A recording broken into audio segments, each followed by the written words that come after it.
You ask Tiger to solve. This deals with linear equations with one unknown.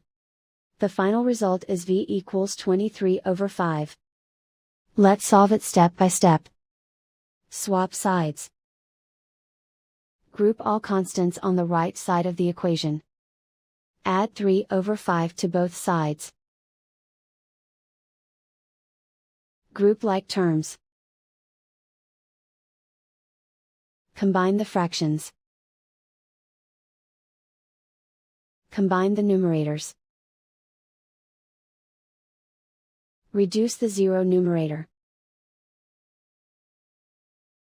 Simplify the arithmetic. Convert the integer into a fraction. Combine the fractions. Combine the numerators. And so the final result is v equals 23/5.